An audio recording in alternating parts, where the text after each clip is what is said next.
Morning दोस्तों, स्वागत है आपका हमारे यूट्यूब चैनल V2 नर्सिंग पे।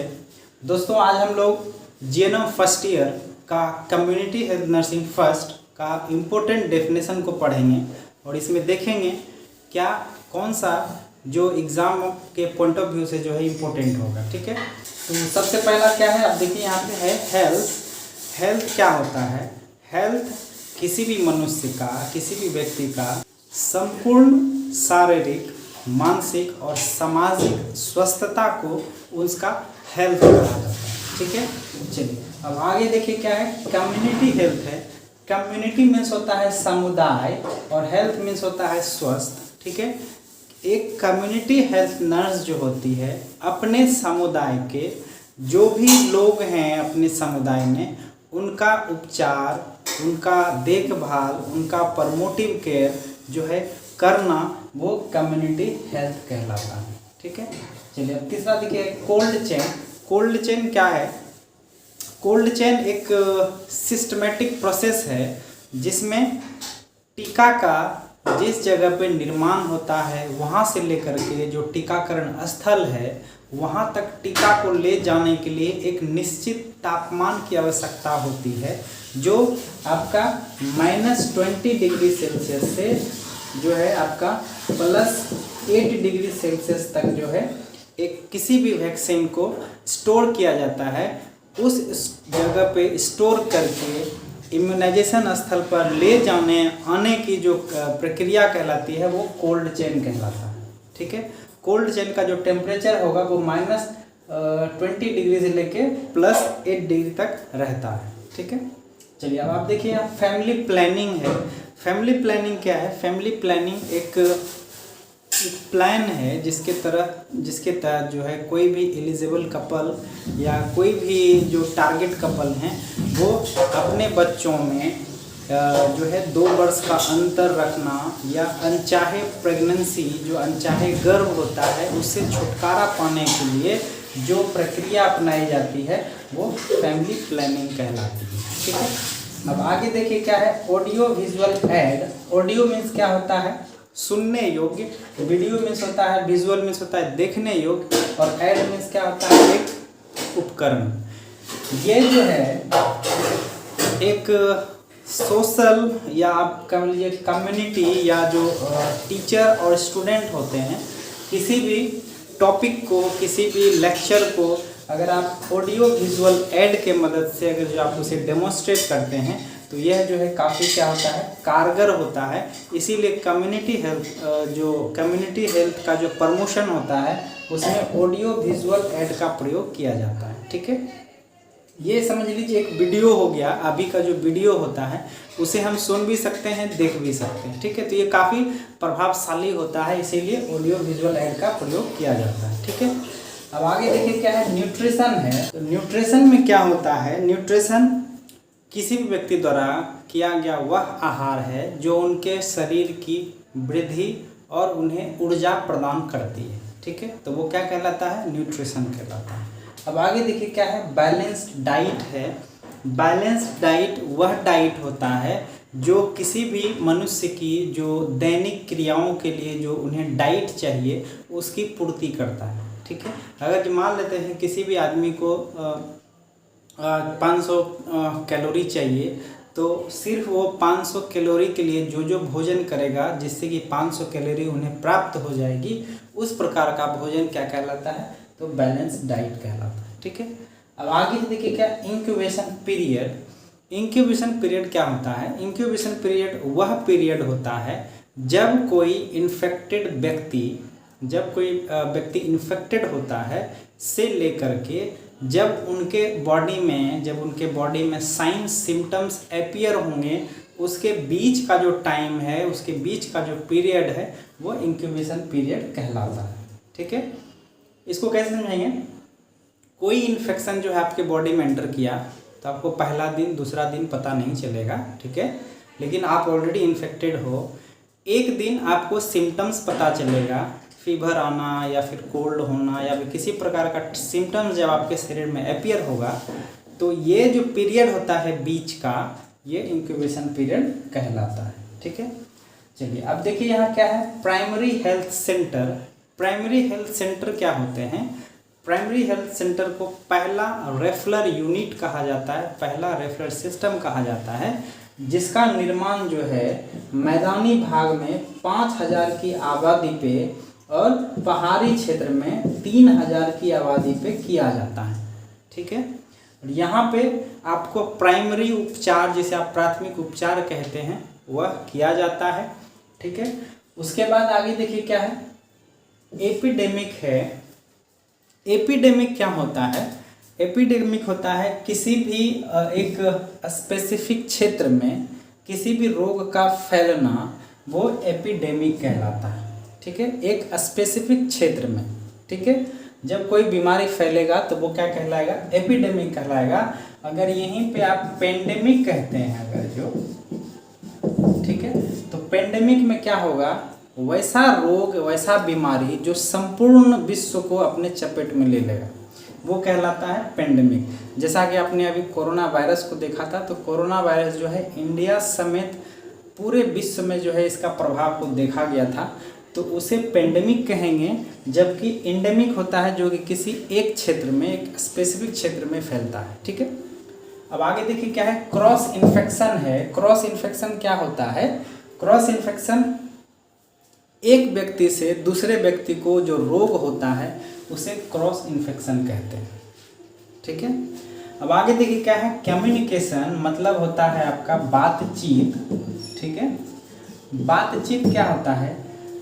एक, अब जैसे दो या दो से अधिक लोगों के बीच जो वार्तालाप होती है, जो बातचीत होती है, वो कम्युनिकेशन कहलाता है। ठीक है, और इसको हम लॉन्ग करके जो है अलग क्लास में पढ़ेंगे।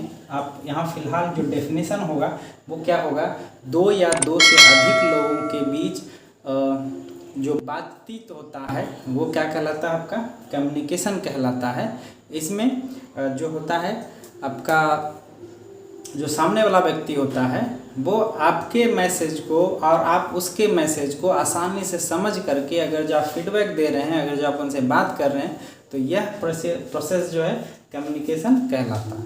अब आगे देखिए क्या है, टारगेट कपल है। टारगेट कपल क्या होते हैं? टारगेट कपल आपके समुदाय में वो होते हैं जो कि न्यूली मैरिड हैं या उन्हें एक संतान है। ठीक है, तो वैसे कपल को टारगेट करके उन्हें फैमिली प्लानिंग की जो है, उन्हें उसका जो लाभ होता है वो उसे बताया जाता है और इसे फैमिली प्लानिंग की ओर इसको ले जाया जाता है। ठीक है, अब आगे है कम्युनिकेबल डिजीज। कम्युनिकेबल मीन्स होता है संचारित, संचारित, और डिजीज मीन्स होता है रोग। तो संचारित रोग वो रोग होते हैं जो एक व्यक्ति से दूसरे व्यक्ति में फैल जाते हैं। ठीक है, एक व्यक्ति से दूसरे व्यक्ति में फैलने वाले रोग को क्या कहा जाता है? तो कम्युनिकेबल डिजीज कहा जाता है। ठीक है, और कम्युनिकेबल डिजीज फैलने की जो माध्यम होता है, जैसे आप क्रॉस इन्फेक्शन कहते हैं, ड्रॉपलेट इन्फेक्शन कहते हैं। ठीक है, तो ये कम्युनिकेबल डिजीज ही होता है। ठीक है, communicable disease bacteria, virus, fungus, protozoa, इन सभी कारणों से फैलता है। ठीक है, अब आगे है आइसोलेशन। आइसोलेशन क्या होता है? इसका मतलब होता है पृथक्करण। ठीक है, पृथक्करण क्या होता है? किसी भी इन्फेक्टेड पर्सन को, ठीक है, एक स्पेशल जगह में, एक कमरे में, ठीक है, उसको अलग रखना आइसोलेशन कहलाता है। आपने कोरोना के समय में देखा होगा, आइसोलेशन का जो शब्द है वो आपने कभी काफ़ी सुना होगा। इसमें क्या होता है, किसी इन्फेक्टेड पर्सन को क्या किया जाता है? अपने से अलग रखा जाता है, दूर रखा जाता है, ताकि उसका इन्फेक्शन जो है और लोगों में ना फैले। ठीक है, इसको क्या कहा जाता है? तो आइसोलेशन कहा जाता है। ठीक है, अब आगे देखिए क्या है, वीनिंग। वीनिंग क्या होता है? किसी भी शिशु को 6 मंथ तक सिर्फ माँ का दूध दिया जाता है, जिसे आप एक्सक्लूसिव ब्रेस्ट फीड कहते हैं। ठीक है, 6 मंथ के बाद आफ्टर 6 मंथ जो कॉम्प्लीमेंट्री फूड दिए जाते हैं, ऊपरी आहार दिया जाता है, वह जो है क्या कहलाता है? वीनिंग कहलाता है। कॉम्प्लीमेंट्री फूड में आप उसे जैसे बाहर का खिचड़ी देते हैं या दलिया देते हैं, तो ये सब क्या कहलाता है? आपका वीनिंग कहलाता है। माँ के दूध के अलावे कोई भी आहार देना ही वीनिंग कहलाता है। ठीक है, चलिए अब है WHO। WHO means World Health Organization, ठीक है, इसका फुल फॉर्म होता है वर्ल्ड हेल्थ ऑर्गेनाइजेशन, जिसका कि मुख्यालय कहाँ है आपका, जेनेवा में है, ठीक है, जेनेवा में है। और इसका WHO का जो स्थापना हुआ था वो 7 अप्रैल 1948 ईस्वी को WHO का स्थापना हुआ था। WHO का काम है पूरे विश्व में, ठीक है, पूरे विश्व में फैलने वाले रोग का अध्ययन, ठीक है, आपका नॉन कम्युनिकेबल डिजीज़ का अध्ययन, लोगों का जो एक लाइफ एक्सपेक्टेंसी होता है उसका अध्ययन WHO का मेन काम होता है, ठीक है।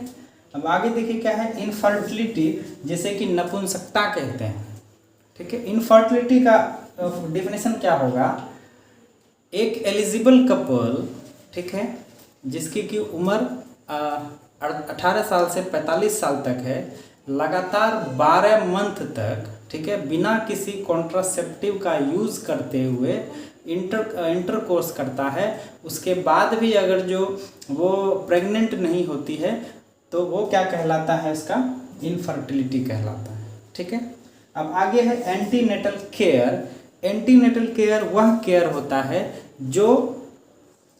जो महिला, ठीक है, महिला प्रेग्नेंट होने से लेकर के बेबी के डिलीवरी से पहले तक का जो केयर किसी महिला को दिया जाता है, किसी प्रेग्नेंट महिला को दिया जाता है, वो क्या कहलाता है, एंटीनेटल केयर कहलाता है, ठीक है। चलिए उसके बाद देखते हैं, अब आगे देखिए क्या है, आगे आपका है कॉन्ट्रासेप्शन। कॉन्ट्रासेप्शन मीन्स होता है गर्भ निरोधक, ठीक है। जब कोई फैमिली, जब कोई पति पत्नी, ठीक है, अगर उनको अपने बच्चों में 2 साल, 2.5 साल, 3 साल का अंतर रखना है या अनचाहे प्रेगनेंसी से बचना है, तो उन्हें जो है डॉक्टर क्या सलाह दिया जाता है, उन्हें कम्युनिटी हेल्थ नर्सिंग के द्वारा क्या सलाह दिया जाता है कि आप कॉन्ट्रासेप्शन का प्रयोग कीजिए। कॉन्ट्रासेप्शन का क्या यूज़ होता है कि वह अनचाहे प्रेगनेंसी से आपको बचाता है, या आपके 2 बच्चों में जो अंतर रखने का होता है आप उससे 2 बच्चों में अंतर रख सकते हैं, ठीक है। जैसे कि आपको कॉन्डोम्स हो गया है ना, माला एन, माला डी हो गया, कॉपर टी हो गया, वो सब चीज़ का जो यूज किया जाता है वो कॉन्ट्रासेप्शन में किया जाता है। तो जो ये सब जो हमने अभी बताया ये सिर्फ अस्थायी एक विधि है, टेम्पररी विधि है, जबकि कॉन्ट्रासेप्शन का जो परमानेंट विधि है वो होता है आपका वेसेक्टोमी और ट्यूबेक्टोमी, ठीक है। वेसेक्टोमी में क्या होता है, इसे पुरुष नसबंदी कहा जाता है, जिसमें पुरुष का जो रिप्रोडक्टिव सिस्टम होता है उसमें एक भास डिफरेंस होता है, जिसके एक कैनाल होता है जिसके माध्यम से स्पर्म जो है कि आपके इजाकुलेशन की तरफ जाता है। तो मेल नसबंदी में, वेसेक्टोमी में क्या जाता है, भास डिफरेंस को काट करके उसे टाई कर दिया जाता है, ठीक है। तो ये क्या कहलाता है, वेसेक्टोमी कहलाता है, जो कि मेल में होता है, पुरुष में होता है। जबकि ट्यूबेक्टोमी क्या होता है, महिला में होता है। महिला का जो ट्यूब होता है, फ्लैपियन ट्यूब आप कहते हैं, जिसके माध्यम से ओवम जो है आपका यूट्रस में आता है, तो इस ट्यूब को काट करके जो है टाई कर दिया जाता है, ताकि आपका ओवम जो है रिलीज हो करके आपका यूट्रस में ना आ पाए, ठीक है। तो ये क्या कहलाता है, ट्यूबेक्टोमी कहलाता है। उसके बाद देखिए क्या है, अंडर 5 क्लिनिक है, जैसा कि आप नाम में पढ़ रहे हैं, अंडर 5 मतलब 5 साल के कम उम्र के बच्चे को संपूर्ण उसका जो इम्यूनाइजेशन होता है, आपका ग्रोथ एंड डेवलपमेंट होता है, वो सारी चीज़ को देखना अंडर 5 क्लिनिक के अंदर किया जाता है, ठीक है। अब आगे देखिए होम विजिट है। होम विजिट जो होता है वो कम्युनिटी हेल्थ का बैकबोन कहा जाता है। होम विजिट में क्या होता है, जो कम्युनिटी हेल्थ नर्सेस है वो घर घर जा कर के किसी भी परिवार के होने वाले प्रॉब्लम्स को, उनको जो दिक्कत हो रही है, उनको जो डिजीज़ है या किसी भी प्रकार का नॉन कम्युनिकेबल डिजीज़ है या कम्युनिकेबल डिजीज़ है, वहाँ पे जाकर के उनकी देखभाल करना, उनको हेल्थ एजुकेशन प्रदान करना, उनको जो है कि काउंसलिंग प्रदान करना, वो होम विजिट में किया जाता है, ठीक है। अब आगे देखिए डंपिंग है। डंपिंग मीन्स होता है कि जो कचरा होता है, कचरे को एक गड्ढे में डंप करके ऊपर से मिट्टी से ढक देना ही डंपिंग कहलाता है। ठीक है, अब आगे देखिए क्या है, इंसिनरेशन है। इंसिनरेशन में होता है जलाना। ठीक है, जो कचरा हॉस्पिटल का या कहीं का भी जब इकट्ठा करके उसमें आग लगा दिया जाता है तो वो क्या कहलाता है, इंसिनरेशन कहलाता है। ठीक है, अब देखिए आगे क्या है, हेल्थ एडुकेशन है। हेल्थ एडुकेशन क्या होता है, जिसे कि स्वस्थ शिक्षा कहा जाता है। किसी भी आदमी को हेल्थ एडुकेशन देने का मतलब होता है कि आदमी जो है अभी प्राइमरी प्रिवेंशन लेगा किसी भी बीमारी के अगेंस्ट। ठीक है, ये कम्युनिकेबल डिजीज़ या नॉन कम्युनिकेबल डिजीज़ दोनों में काम करता है। व्यक्ति को हेल्थ एडुकेशन मिलने के बाद उस रोग के प्रति या कोई भी रोग के प्रति आदमी जो है सजग हो जाता है ना। तो वो क्या कहलाता है, आपका हेल्थ एडुकेशन कहलाता है। अब आगे देखिए क्या है, फूड एडल्ट्रेशन है। फूड एडल्ट्रेशन में होता है मिलावट, खाद्यान्न मिलावट, जैसे कि किसी भी खाद्य पदार्थ में मिलावट जो होता है वो फूड एडल्ट्रेशन कहलाता है। ठीक है, उसके बाद ये जो है एक ज़्यादा मुनाफा कमाने का एक तरीका है, जिसमें व्यापारी जो है लोभ के कारण जो शुद्ध, ठीक है, जो शुद्ध खाद्य होता है उसमें मिलावट कर दिया जाता है। ठीक है, तो ये क्या कहलाता है, फूड एडल्ट्रेशन कहलाता है। अब है pulse polio programme. Pulse polio programme जो है 1995 में स्टार्ट किया गया था, जिसमें 0 से 5 साल तक के बच्चे को 2 ड्रॉप पोलियो का दिया जाता है। ठीक है, वो कौन सा प्रोग्राम है, पल्स पोलियो प्रोग्राम। ठीक है, अब आगे देखिए वाटर बोर्न डिजीज। वाटर में होता है जल, और संक्रमित रोग, जल से होने वाले रोग को क्या कहा जाता है, तो वाटर बोर्न डिजीज कहा जाता है। ठीक है, तो ये रहा आपका जो है कम्युनिटी हेल्थ नर्सिंग फर्स्ट का, जीएनएम फर्स्ट ईयर का डेफिनेशन है, जो कि हमने अभी आपको बताया है। और हमें ऐसा लग रहा है क्योंकि हम पहली बार बोर्ड पे आए हैं तो थोड़ा सा आपको समझाने में हम नहीं कामयाब हो रहे हैं, लेकिन हम आशा करते हैं आगे जो है हम अपने आप को सुधारेंगे। ठीक है दोस्तों, और आप बस ऐसे ही चैनल को प्यार देते रहिए। बस एक ही शिकायत है, आप लोग लाइक नहीं करते हैं, सब्सक्राइब नहीं करते हैं, वीडियो देखते हैं लेकिन सब्सक्राइब नहीं करते हैं। तो आप लोग वीडियो को सब्सक्राइब कीजिए, लाइक कीजिए, ताकि हमें भी मोटिवेशन मिले और हम भी अपने आप में सुधार करें और आपको अच्छे से किसी भी टॉपिक को समझाने में कामयाब हों। ठीक है दोस्तों, मिलते हैं अगले क्लास में। थैंक यू, धन्यवाद।